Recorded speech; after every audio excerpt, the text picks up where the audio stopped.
कन्नौज विधानसभा seat से BJP ने पूर्व आईएएस असीम अरुण को मैदान में उतारा है और सपा ने 3 बार रहे विधायक अनिल दोहरे को और बसपा ने समरजीत सिंह को। इस पूरे विधानसभा सीट में क्या है माहौल, इस मुद्दे पर हम बात करेंगे। नमस्कार, मेरा नाम है दुर्गेश मिश्रा। इस नए मुद्दे के साथ कन्नौज को इत्र का हब माना जाता है और कन्नौज इस बार सुर्खियों में तब रहा जब सपा पार्टी के एमएलसी रहे पम्मी और पुष्पराज जैन पर छापेमारी हुई और उस छापेमारी के बाद योगी आदित्यनाथ ने भी अपने ही शब्दों में तंज कसा था। बड़ा ही माहौल गर्म रहा था बीते महीने, लेकिन इस समय क्या माहौल है और उस माहौल में जो लोगों की राय है, जो वहां के मतगण है, जो वहां की जनसंख्या है, इस सारी जानकारी का इस छोटे से वीडियो में जिक्र करेंगे। लगभग 40,000 ब्राह्मण और 10,000 ठाकुर और लगभग 70,000 पिछड़ी जाति के लोग और 65,000 मुस्लिम और लगभग 65,000 ही गैर यादव और 35,000 यादव वोट। इन पूरे आंकड़ों में अगर हम बात करें तो सबसे ज्यादा जो डिपेंडेंसी है वो है पिछड़ी जाति पर, जो 70,000 का एक अपना कुनबा तैयार है। दूसरा है गैर यादव, जिसमें पाल, कुशवाहा और अन्य जातियां आती हैं। लेकिन इस सीट पर जब हमने ग्राउंड रिपोर्टिंग की जानकारी करी, लोगों से बात करी, तो जो इत्र व्यापारी का क्षेत्र रहा, इत्र गढ़ रहा, वहां पर 2 दुकानदार, एक थे नीतीश तिवारी और दूसरे थे अब्दुल खान। दोनों का इत्र का व्यापार है और इस इत्र के व्यापार में अपनी राय बताई। नीतीश कुमार, जिनका नाम बउवन भी है, जब बउवन से बात हुई तो उनका सीधा मानना था कि वोट हमारा बीजेपी में ही जाएगा, क्योंकि बीजेपी पार्टी में गुंडागर्दी कम हुई और लोगों का सम्मान बढ़ा। लेकिन जब अब्दुल खान से बात हुई तो अब्दुल खान का यह कहना है कि बीजेपी पार्टी में सीधे तौर पर धर्म की राजनीति की जाती है, चाहे वो राम मंदिर की बात हो या काशी की बात हो या मथुरा की बात हो। लेकिन सपा पार्टी में धर्म की बात नहीं, अपने दलों की बात, अपने लोगों की बात की जाती है। ये वहां के इत्र व्यापारियों का और उन लोगों का ये कहना। लेकिन जब बात अटकी आकर के कि अब कन्नौज क्षेत्र जो पहले और अब भी कह सकते हैं कि बसपा की, यानी कि बसपा अखिलेश यादव की पत्नी डिंपल यादव का क्षेत्र माना जाता था, वो कैसे?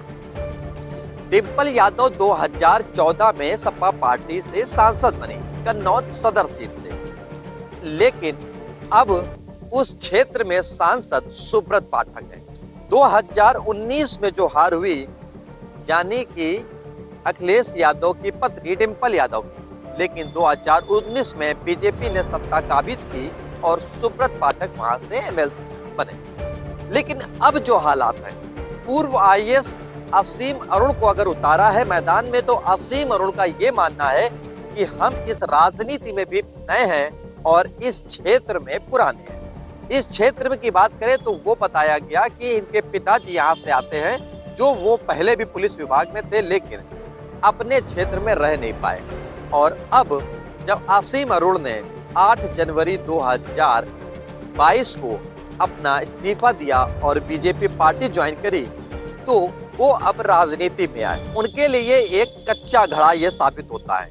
लेकिन अब जब 20 फरवरी को चुनाव है, यानी कि तीसरे चरण के चुनाव में कन्नौज विधानसभा सीट में भी चुनाव, और उस 3 सीटों पर, उन 3 लोगों पर जिनकी सबसे ज्यादा नजर है, बड़ा ही बेहद है, वो इसलिए अनिल दोहरे 3 बार विधायक हैं, तो क्या उनको असीम अरुण हरा पाएंगे? और दूसरी बात, क्या बीजेपी पार्टी ने सही नुमाइंदगी करने वाले घोड़े पर, या यूं कहें कि व्यक्ति पर, एक चुनाव किया है असीम अरुण पर? और तीसरी बात बसपा, तो बसपा का तो शायद खाता भी नहीं खुलने वाला, ये लोगों की कन्नौज की राय है।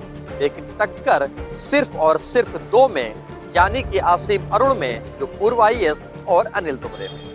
लेकिन इसके बाद भी बात करें तो कन्नौज कानपुर से सटा हुआ है। उत्तर प्रदेश की राजनीति में कानपुर में बड़ा दिलचस्प हिस्सा है। वो ऐसे कि पम्मी जैन और पुष्पराज पम्मी जैन ने के जो छापेमारी हुई, उनकी कंपनियों का कारोबार कानपुर से लगा था। लगभग 70 से 80 किलोमीटर की दूरी है कानपुर से और कन्नौज की। पहली बात। दूसरी बात, इटावा।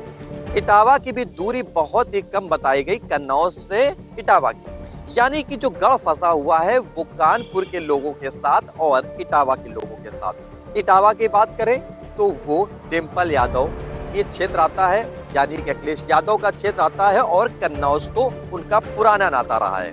हालांकि बताया यह भी जाता है कि जब दिल्ली के पूर्व मुख्यमंत्री शीला दीक्षित ने अपनी यहाँ की बहू बताई गई कन्नौज की, जब वो यहाँ से भी लड़ने चुनाव 2019 में आई तो शायद वो बाहर निकल गई थी। लेकिन 2019 में सुब्रत पाठक ने सांसद में जो चुनाव जीता, उसके बाद वो वहां पर सीट हासिल हुई। लेकिन इस बार असीम अरुण और सीधे तौर पर अनिल दोहरे कन्नौज की सीट यानी कि सदर सीट पर सबसे ज्यादा निगाहें लोगों की बनी हुई है।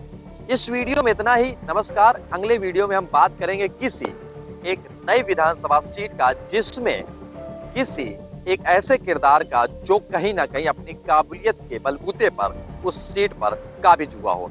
अगर ये वीडियो पसंद आया हो, कुछ समझ में आया हो तो लाइक, कमेंट, शेयर जरूर करें। और हाँ, इस वीडियो को अगर सब्सक्राइब नहीं किया है चैनल को तो सब्सक्राइब करें और ऑल बटन पर क्लिक जरूर कराएं, क्योंकि ऐसी राजनीतिक बातें, ऐसी देश की नए नए मुद्दों की बातें इस वीडियो में जरूर आप तक पहुंचेगी।